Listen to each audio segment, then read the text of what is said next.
안녕하십니까? 보이스피싱 사기 없는 밝은 세상을 만드는 유튜브 보이스피싱 백신입니다. 오늘은 제 5편으로 저와 함께 할 주제는 보이스피싱 사기가 해마다 급증하는 두 번째 원인입니다. 정부와 금융당국의 소극적이고 수동적인 업무 처리 현실입니다. 오늘 방송은 금융계좌를 가지고 계신 모든 국민들과 함께하고 싶습니다. 오늘 기억하실 내용은요.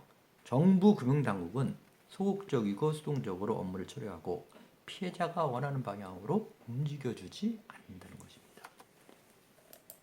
국회 정무위원회에서 금융위원회 현안 보고 시 지적이 있었네요. 네, 국회 금융위원회는 보이스피싱 사기 대응을 위해서 금융회사의 개선 계획을 명령하고 제재 규정은 2년마다 고시 규정을 재검토하여 강화하고 개선해야 한다라고 규정되어 있습니다. 그러나 국회는 금융위원회가 2015년 6월 30일 이후 4년간 방치했다고 지적하고 있습니다. 금융위원회는 보이스피싱을 예방하고 피해자를 보호할 생각이 정말 있는 건가요? 서민 보이스피싱 피해자가 가장 믿고 신고하는 곳이 금융감독원 아닌가요? 네, 맞습니다. 금융감독원의 피해자 보호 업무는 법원에서 할 당사자 부당이득 반환 소송이 시간이 많이 걸리기 때문에 피해금을 빨리 회복하자고 만든 행정적 업무입니다. 하지만 지급정지 후 환급 절차 중이라도 한쪽이 소송을 제기하면 금융감독원의 환급 절차가 즉시 중단되고 법원 소송으로 전환된다는 것입니다. 금융감독원 직원의 업무 처리 자세에는 문제가 없나요? 네, 많지요.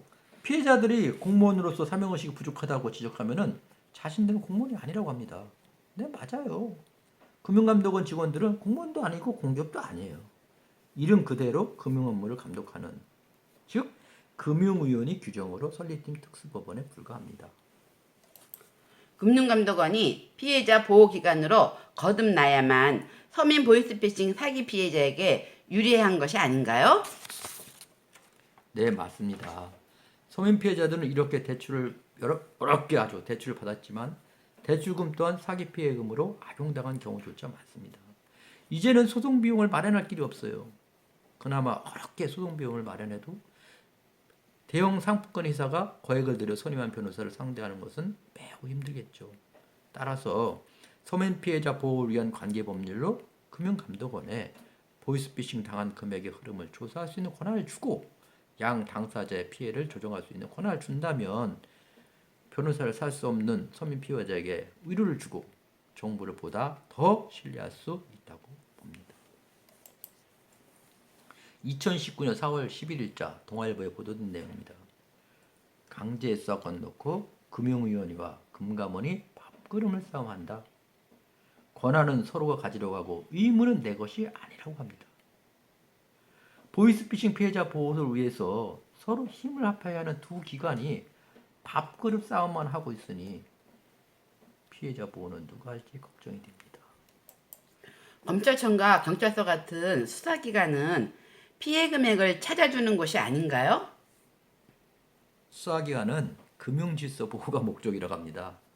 그러나 피해자 입장에서 보면 범인을 하루라도 빨리 잡아서 사기 피해금을 회복받는 것이 중요하지요.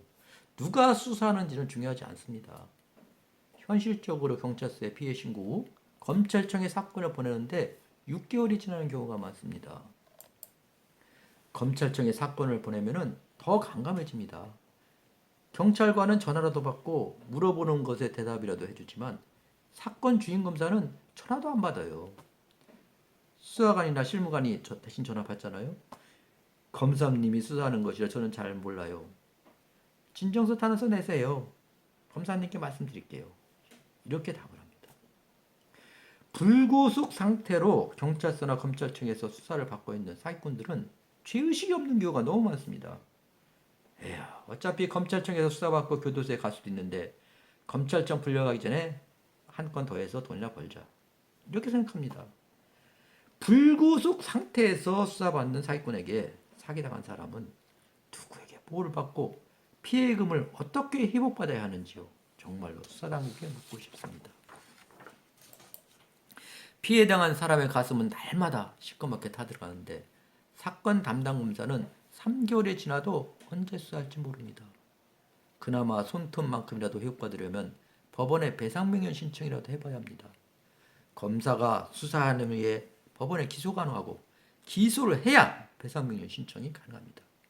그런데 검사는 수사할 생각조차도 안 하고 있습니다. 경찰에 피해 신고하고 나서 벌써 1년이 다 지나가고 있어요.